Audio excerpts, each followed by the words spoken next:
Assalamualaikum warahmatullahi wabarakatuh. Waalaikumsalam warahmatullahi wabarakatuh.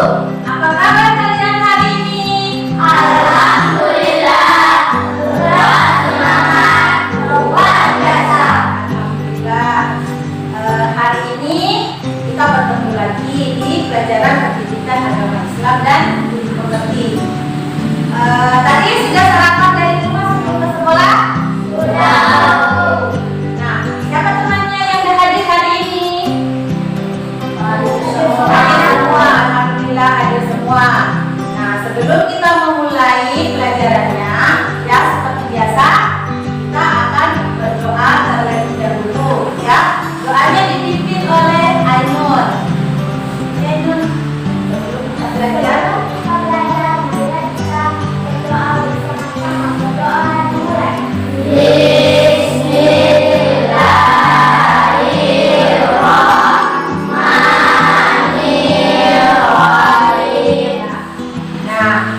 seperti yang kalian lihat di depan, hari ini kita belajar materi tentang ayo membayar zakat. Temanya yaitu makna zakat, ya, makna zakat. Jadi, Ibu mau tanya sebelum kita masuk ke materi, zakat orang mengeluarkan di hari-hari apa? Apa waktunya? Pada bulan Ramadan, ya, atau bulan puasa. Kita tepuk tangan buat kita. Ya, jadi zakat itu biasanya dikeluarkan di bulan Ramadan. Ya, zakat fitrah itu ada dua. Zakat itu ada dua. Maksudnya zakat ada dua, yaitu zakat fitrah dan zakat mal. Tapi untuk hari ini kita akan membahas tentang zakat fitrah. Ya, jadi seperti itu. Nah, nanti kalian akan buat kelompok, ya. Kalian akan bentuk kelompok, pilih ketua kelompoknya siapa. Setelah itu kalian diskusi. Nanti Ibu kasih tugas diskusi untuk membahas materi zakat, ya. Nah, untuk materi hari ini, ya, ayo membayar zakat dengan struktur materi makna zakat. Seperti yang kalian lihat di layar, yaitu tujuan pembelajaran kita, apa yang ingin kita capai hari ini. Yang pertama, diharapkan kalian bisa nanti menjelaskan tentang makna zakat setelah mempelajari materi hari ini. Yang kedua, mampu juga menjelaskan makna atau pengertian zakat fitrah. Dan yang ketiga, kalian mampu melaksanakan zakat sebagai implementasi dari rukun Islam. Jadi itu harapannya. Jadi kalian simak baik-baik. Kemudian untuk kompetensi intinya hari ini, Ibu akan membahas mengenai menerima, menjalankan dan menghargai ajaran agama yang dianut, ya. Memahami pengetahuan faktual dan konseptual dengan cara mengamati, menanya, dan mencoba berdasarkan rasa ingin tahu tentang dirinya dan tentang makhluk ciptaan Tuhan dengan kegiatan dan benda-benda faktual dan konseptual dalam bahasa yang jelas dan sistematis. Jadi itu nanti akan kalian membuat kelompok setelah itu, ya. Kemudian kompetensi dasarnya yaitu menjalankan kewajiban berzakat sebagai implementasi dari pemahaman rukun Islam. Sekarang kita harus tahu dulu apa itu zakat, ya. Jadi zakat itu dia berasal dari bahasa Arab, ya. Kata zakat berasal dari bahasa Arab yaitu zakat, yang berarti bersih, suci, subur, berkah dan berkembang. Nah, pengertian zakat juga bisa menurut istilah. Kalau zakat menurut istilah itu adalah sejumlah harta yang wajib dikeluarkan oleh umat Islam, ya, yang diberikan kepada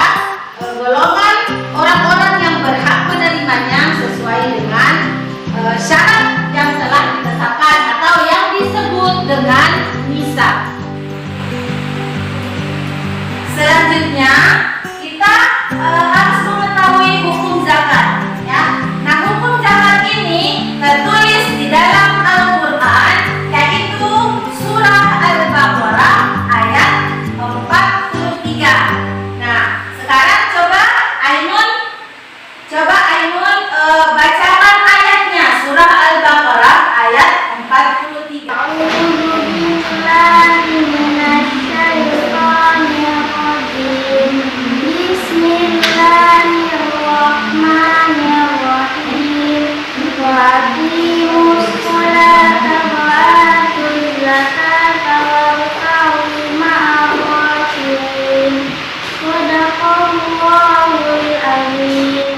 Baik bacaannya ya.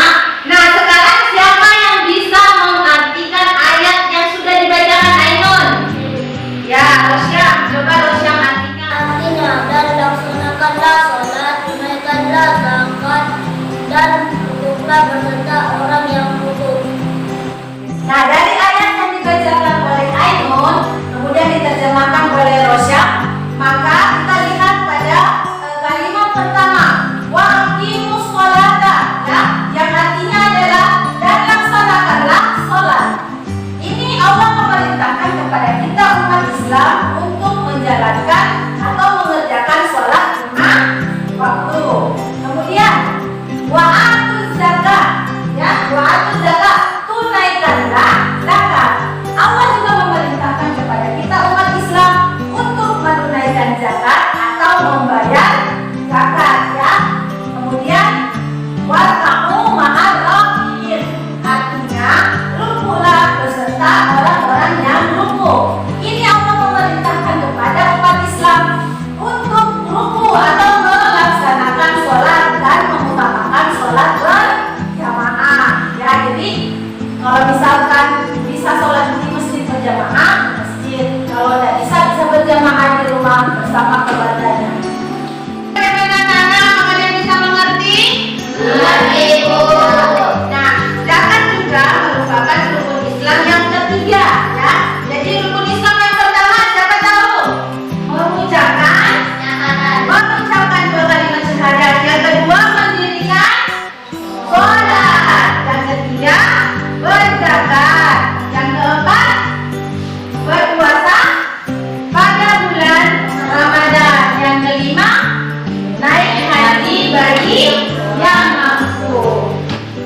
Selanjutnya, zakat juga merupakan bentuk kegiatan amal sosial kemasyarakatan dan kemanusiaan. Juga wajib dikeluarkan oleh setiap umat Islam atau Muslim, baik dikeluarkan sendiri maupun melalui panitia zakat. Nah, seperti yang kalian lihat ini ya, kalau panitia zakat itu seperti ini ya. Jadi panitia zakat itu biasa organisasinya atau lembaganya itu diberi nama LAZIS, Lembaga Amil Zakat Infak dan Sedekah. Sedangkan hukum menunaikan zakat adalah wajib bagi setiap Muslim yang telah memenuhi syarat zakat. Jadi semua orang Muslim itu wajib mengeluarkan zakat, ya. Jangan sampai ada yang tidak mengeluarkan zakatnya. Kalau anak-anak itu biasanya yang tanggung zakatnya adalah orang tuanya. Sekarang coba kita perhatikan syarat wajib zakat, ya. Jadi syarat wajib zakat itu yang pertama adalah beragama Islam, ya. Jadi harus beragama Islam, baik laki-laki maupun perempuan, ya. Kemudian yang kedua telah balik, ya, telah balik dan berakal. Berakal maksudnya dia bukan gila, bukan orang gila. Yang ketiga memiliki penghasilan yang cukup untuk kebutuhan sehari-hari. Dan yang keempat, orang itu yang mau mengeluarkan zakat itu dia masih hidup sampai akhir bulan Ramadan, ya. Jadi kalau masih bulan Ramadan, akhir bulan Ramadan itu malam takbiran. Kalau masih hidup orang di situ, maka dia wajib membayar zakat. Nah, kalau anak-anak seperti kalian ini, siapa yang tanggung zakat fitrahnya? Orang tuanya. Jadi yang masih anak-anak itu dia juga mengeluarkan zakat, tetapi yang menanggungnya adalah orang tuanya atau ibu bapaknya. Sekarang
Nah, sekarang kalian perhatikan ya KPD-nya itu langkah pertama yang harus kalian buat adalah membuat rumusan masalah ya. Jadi lihat di situ masalahnya apa.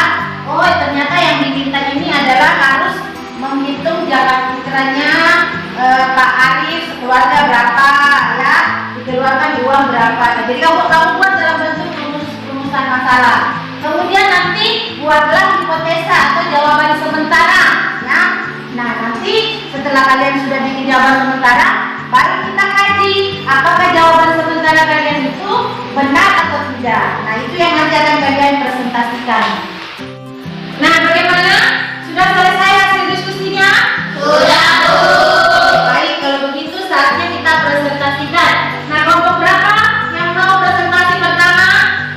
Ya, kelompok 1, silakan Aidil bacakan hasil diskusinya tentang rumusan masalahnya. Rumusan masalah. 1. Berapa liter beras yang harus dibayar untuk zakat fitrah keluarga Pak Arif? 2.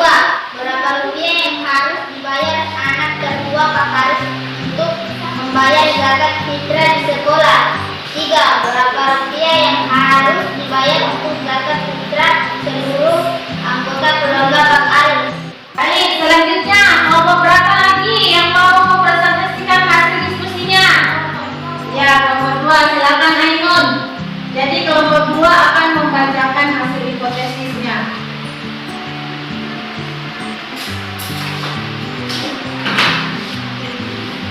Hipotesis 1. Jumlah beras yang harus dibayar untuk zakat fitrah keluarga Pak Arif adalah 21 liter beras. 2. Jumlah yang harus dibayar anak tertua Pak Arif untuk membayar zakat fitrah di sekolah adalah 28.000. 3. Jumlah uang yang harus dibayar untuk zakat fitrah di keluarga Pak Arif adalah 168.000. Selanjutnya kita akan mengenali kesimpulan. Nah, siapa yang mau membacakan hasil kesimpulannya? Saya, Bu. Ya, Mifta, silakan Mifta.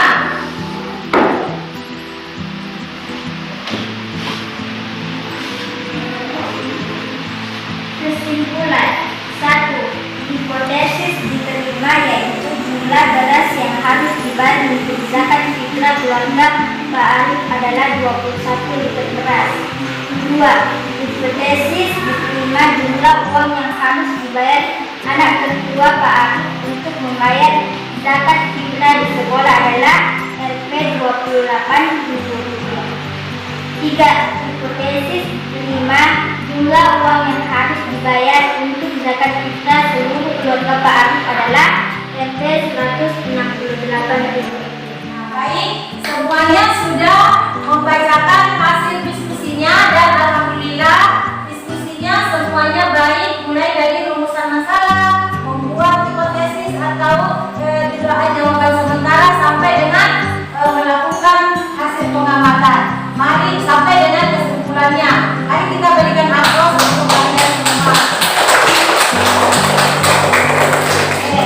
Selanjutnya kita akan menarik kesimpulan dari serangkaian kegiatan yang kita pelajari hari ini ya. Seperti yang kalian lihat di depan, kesimpulan materi hari ini yang pertama ya, zakat menurut bahasa adalah artinya membersihkan ya. Jadi zakat menurut bahasa zakat bermakna membersihkan. Kemudian kalau menurut istilah adalah mengeluarkan sebagian dari harta tertentu yang telah mencapai nisab. Kemudian zakat fitrah adalah mengeluarkan beras atau bahan makanan pokok lainnya sebesar 2,5 kg atau 3 liter tiap orang yang diberikan kepada fakir miskin yang membutuhkan. Dan yang keempat, syarat wajib zakat yaitu pemilik harta telah balik, berakal atau tidak gila. Harta tersebut termasuk jenis-jenis harta yang wajib dizakati dan harta tersebut telah mencapai nisab atau harta tersebut sendiri-sendiri. Nah, alhamdulillah hari ini pembelajaran kita berjalan dengan lancar.